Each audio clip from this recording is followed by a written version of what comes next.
샬롬, 한 주간의 삶을 돌아보고 또 주말을 준비하는 금요일입니다. 지난 한 주간도 너무나도 수고 많으셨습니다. 성경은 사람이 마음으로 그 길을 계획할지라도 걸음을 인도하시는 분은 하나님이시라 라고 말씀합니다. 우리가 많은 생각을 가지고 분주한 일상을 살아가지만 우리의 걸음을 인도하시는 분은 하나님이십니다. 우리의 모든 삶에서 나와 함께 하시는 하나님과 동행함으로 승리하는 삶이 되는 하루 되시기를 간절히 소망합니다. 말씀을 읽겠습니다.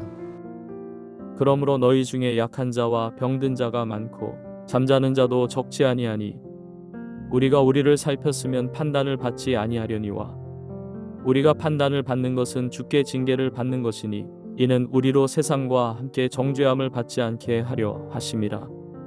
그런즉 내 형제들아 먹으러 모일 때에 서로 기다리라. 만일 누구든지 시향하거든 집에서 먹을지니 이는 너희의 모임이 판단받는 모임이 되지 않게 하려 함이라. 그 밖의 일들은 내가 언제든지 갈 때에 바로잡으리라. 오늘의 본문은 고린도 교회가 가지고 있었던 심각한 문제인 애찬과 성만찬에 대한 교훈의 결론적인 내용을 기록하고 있습니다.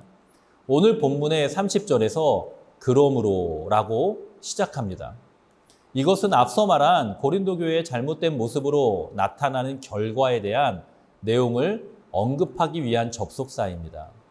그리고 그 결과에 대하여 너희 중에 약한 자와 병든 자가 많고 잠자는 자도 적지 아니하니 라고 말씀하죠.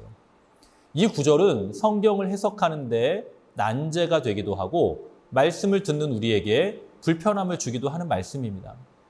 어제 나눈 말씀의 마지막 절에서 바울은 주의 몸을 분별하지 못하고 먹고 마시는 자는 자기의 죄를 먹고 마시는 것이니라 라고 말씀하고, 그러므로 너희 중에 약한 자와 병든 자가 많고 잠자는 자도 적지 않다라고 말씀하는 것은 자신을 살피지 못하고 성찬에 참여하여 실제 육체적으로 약해지고 병들고 심지어는 목숨을 잃는 경우까지 있었음을 말하는 것이기 때문입니다. 때문에 어떤 학자들은 본문을 영적이고 비유적인 것으로만 해석하기도 합니다. 신앙생활 제대로 하지 않아서 병들고 죽는다면 불안해서 어떻게 신앙생활 할 수 있겠냐는 것입니다. 하지만 바울이 3번이나 그 결과를 언급하며 그것을 하나님의 징계라고 이야기한 것으로 보았을 때에 이러한 일이 고린도 교회에 실제적으로 일어났다라고 생각하는 것이 더욱 타당합니다. 그리고 성경은 이것을 하나님이 주시는 징계라고 말씀합니다. 32절의 말씀을 보면 우리가 판단을 받는 것은 주께 징계를 받는 것이니 라고 말씀하는데 32절 하반절에서는 하나님께서 고린도 교회에 징계를 내리시는 이유를 설명합니다. 이는 우리로 세상과 함께 정죄함을 받지 않게 하려 하심이라. 정리하면 고린도 교회는 그 잘못으로 인하여서 하나님의 징계를 받았지만 그 목적은 세상과 함께 정죄함을 받지 않게 하려는 하나님의 마음이 담겨져 있다는 것입니다. 그렇다면 세상과 함께 정죄함을 받는다는 것은 무엇을 의미하는 것일까요? 여기서 세상은 온 우주 만물을 의미한다기보다는 하나님을 믿지 않는 개념의 세상을 의미하는 것입니다. 하나님을 믿지 않는 세상이 받는 정죄는 무엇입니까? 영원한 멸망이요, 영원한 심판이죠. 여기에서 우리는 하나님께서 자기 백성을 징계하시는 궁극적인 이유를 알 수 있습니다. 그것은 자기 백성이 영원한 멸망에 빠지지 않도록 죄에서 돌이키고 올바른 신앙생활을 하도록 하기 위함인 것입니다. 마지막으로 바울은 결론적이고 실제적인 교훈을 합니다. 33절 말씀에서 바울은 그런즉 내 형제들아 먹으러 모일 때에 서로 기다리라 라고 말씀합니다. 지금 고린도 교회가 책망을 받고 징계를 받는 것은 성만찬의 문제인데 그 중에서도 특별히 부한 자들이 궁핍한 자들이 올 때까지 기다리지 않고 자신들이 가져온 음식을 자신들끼리 먼저 먹고 마시고 다 치워버린 데 있습니다. 그러니까 이 만찬에 모두가 참여할 수 있도록 기다리라고 권면하는 것입니다. 기다림으로 사랑을 실천하고 기다림으로 공동체의 하나됨을 실천하라고 말씀하고 있는 것입니다. 고린도전서 11장 17절 이하의 말씀과 오늘의 결론적인 본문을 통해 우리가 얻을 수 있는 두 가지 교훈이 있습니다. 첫 번째 교훈은 주님은 우리를 사랑하셔서 자기의 모든 것을 내어주셨다는 것입니다.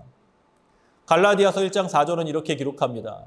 그리스도께서 하나님 곧 우리 아버지의 뜻을 따라 이 악한 세대에서 우리를 건지시려고 우리 죄를 대속하기 위하여 자기 몸을 주셨으니.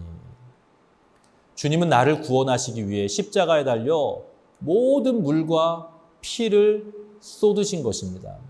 주님의 살과 피를 내어주심으로 우리를 구원하신 분이라는 것입니다. 또한 주님은 우리를 사랑하셔서 때로는 징계를 주신다는 사실을 기억해야 됩니다. 주님의 징계는 성도를 성도답게 하는 목적이 있습니다. 히브리서 기자는 12장 8절에서 징계는 다 받는 것이거늘 너희에게 없으면 사생자요 친아들이 아니니라 라고 말씀합니다. 우리가 하나님께 징계를 받는 것은 그분이 우리의 아버지가 되시기 때문입니다.